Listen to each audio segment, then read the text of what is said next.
Ya, Assalamualaikum warahmatullahi wabarakatuh. So my name is NOOR ARIF bin Ahmad Saufi. So now I'm gonna present my individual assignment that course AGR 514 crop disease management that I have to do. So my individual assignment topic is PADDY, the crop, and the disease is rice blast. So let's go through about it.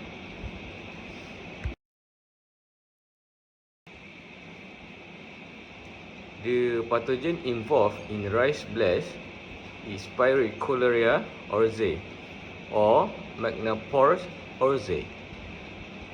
So the pathogen is one of the most destructive rice disease in the world, capable of causing yield loss of up to 13% and affecting more than 50 grass species, including wheat, barley, oat, and millet.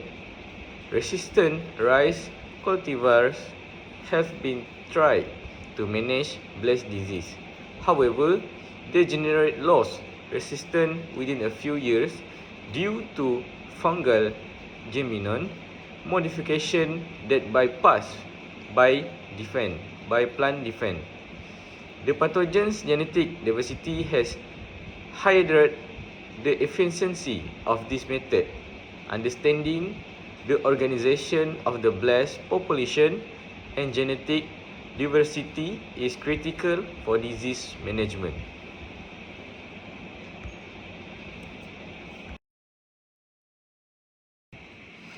So next is disease symptom. So number one, the symptom at the rice leaf.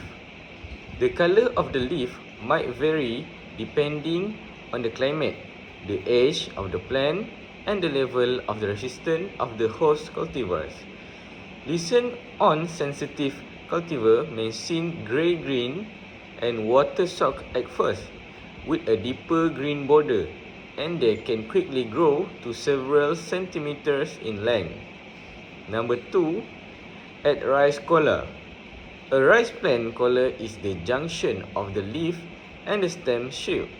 Symptoms of collar infection include a generalized region of necrosis at the junction of the two tissues.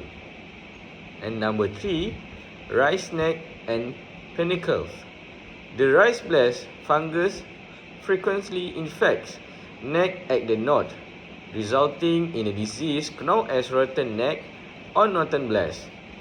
Infection of the neck can extremely damage it, causing the seed to fall to fail, a disease known as blanking, or causing the entire panicle to fall over as if rotten. As the seed matured, the rice blast fungus can infect the panicles. On panicle branch, spike and spikelet lesion can be observed. The lesions are frequently grey-dark discoloration of the panicles branch, and the branch may break at the lesion over time.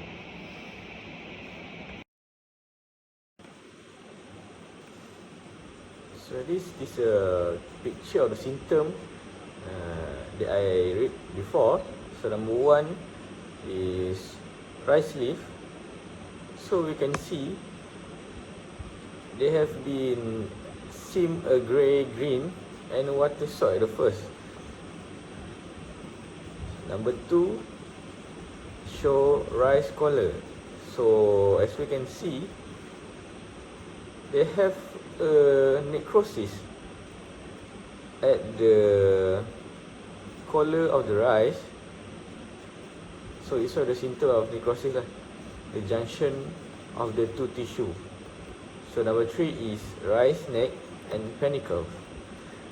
So as you can see, a little bit of the rice blast fungus frequently affect the net of the nodes.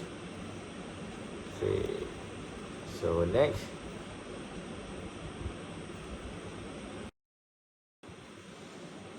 So next, we go to the PADDY rice blast effect on plant function. So number one, it affects the photosynthesis.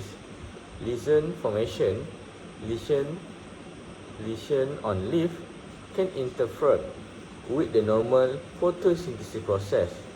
Lesions diminish the amount of leaf surface area accessible for photosynthesis. Number two is panicle development. Panicle blighting rice blast can disrupt panicle formation, resulting in panicle blight. This has a direct influence on the plant's reproductive period, lowering grains formation and yield. Number three, transpiration and water relation. Lesion and stomatal closure. Lesion on leaf can cause stomatal close, which reduce transpiration.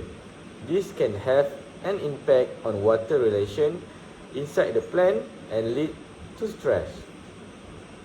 Number four, nutrient uptake and assimilation. Disruption of nutrient transport. The illness has the potential to interrupt regular nutrient transport through tissue.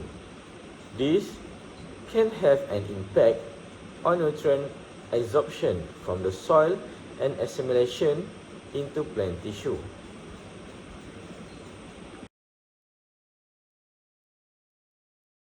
Next, we go to how to control the disease. So the practical number one, by cultural practice. So one, resistant variety. Plant resistant or moderately resistant rice variety breeding programs have developed varieties that show good resistance to specific strain of the rice blast fungus. Number two is crop rotation. Avoid continuous cultivation of rice in the same field. Rotate with non-host crop to break the disease cycle and reduce inoculum in the soil. Number three, by field sanitation. Remove and destroy crop residue after harvest. This reduces the overwintering potential of fungus in the debris. So the other type to control by using a chemical control. Number one, fungicide application. Fungicide are a common tool for controlling rice blast. Applying fungicide preventively or at the early stage of infection for a better efficiency. Rotation fungicide with a different mode of action to reduce the risk of resistant development. Popular fungicide including azoxystrobin, triclazine, isoproteolane, and others. So number two, by seed treatment.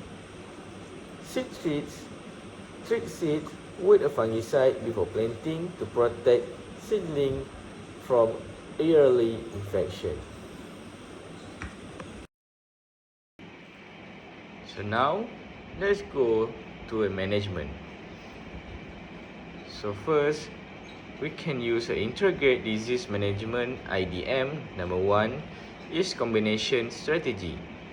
Employ an integrated approach that combines multiple control strategies. This may include using resistant varieties, cultural practice, and judicide of fungicide. Tailor strategy based on the specific condition and practice in a given region. Next, by monitoring and early detection. Number one, regular field monitoring. Monitor rice field regularly for symptoms of rice blast. Early detection allows for timely intervention. Number two, disease forecasting. Some regions employ disease forecasting system based on weather, condition, and historical data to predict period of high disease risk. This helps in planning timely fungicide application. Farmer education and extension service. Number 1, training and awareness. Educate farmers about the importance of proper disease management practice. Extension service can play a crucial role in disseminating information and providing guidelines to farmers. So these are the reference that I use to make my presentation today. So that's all for me for my individual presentation. Thank you.